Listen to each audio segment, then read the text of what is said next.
This is just to show how wet my airstrip is. Sorry about the wind and the noise. This winter I've only flown about 4 times. It's ridiculous. Used to fly every once or twice a week, even through winter.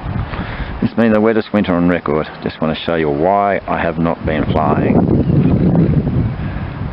This is my airstrip, and it's been in this condition now for a couple of months. You get a couple of dry days in a row, and she dries out a bit, and if you're real lucky you can get a quick flight in before the rain comes again. This is not as bad as what it was like 2 weeks ago. We were 6 inches underwater here, but we had a bit of a downpour last night, and the worst part of the whole strip is in the middle, and in the middle unfortunately is where you want it to be the best, because you know you're touching down somewhere near the middle.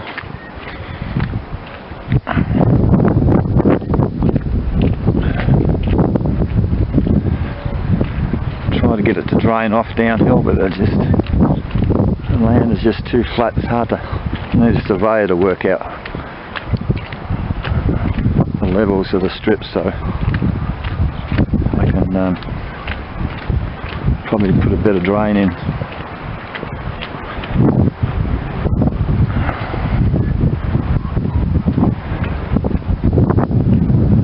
Down the middle where you can see those two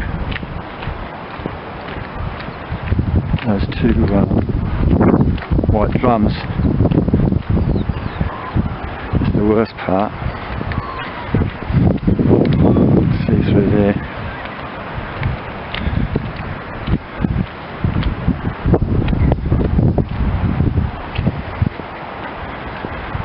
I mean, I could take off on this, I suppose, but it would be covered in mud. It would take me 2 hours to 3 hours maybe to clean the aeroplane.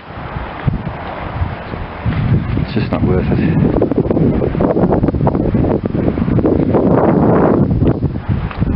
While I'm walking down there, I'll tell you a little story happened last year. When a mate, we landed on another mate's airstrip, and I didn't know that he'd had like 200 cows on his airstrip for a week prior. He just put them out. And when I touched down, you wouldn't believe what I touched down into. Yes, an airstrip full of wet, gooey cow poo. And I had to take off on it again. And it was all over my aeroplane. It did. It took us a full day. Yeah, I'm a couple of inches under, probably 3 inches under now, as you can see. This is the worst part.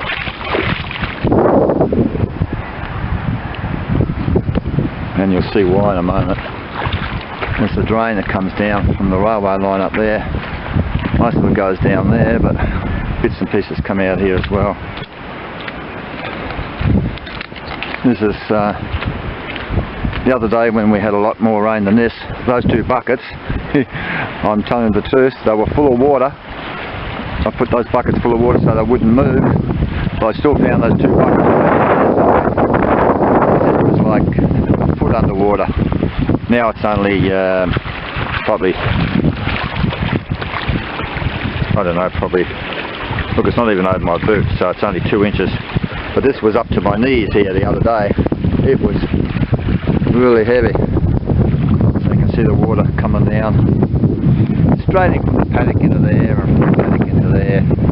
Believe it or not, the paddock doesn't slope. It looks flat, but it's sloping into the centre, so that's why I put this drain in.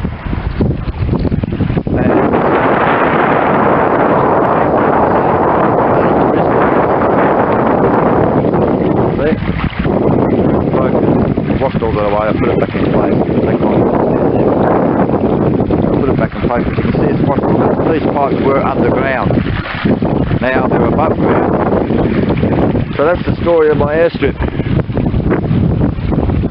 Up past that wet patch there, it's not too bad. Probably land. That's if I could pull up in time. I should be able to. That's only about 120 metres. I should be able to pull up in that. Sometimes I miss that fence and that. The trouble is down there, there's a line, I'll zoom in there, you might be able to see. There's a power line there. means if I go under the power line, I'm pretty right. But I like to stay above it if I can. So that's it, folks. That's why Mikey Strikey is not flying much this winter. So I haven't got many videos. Past winter's got a lot of flying adventures.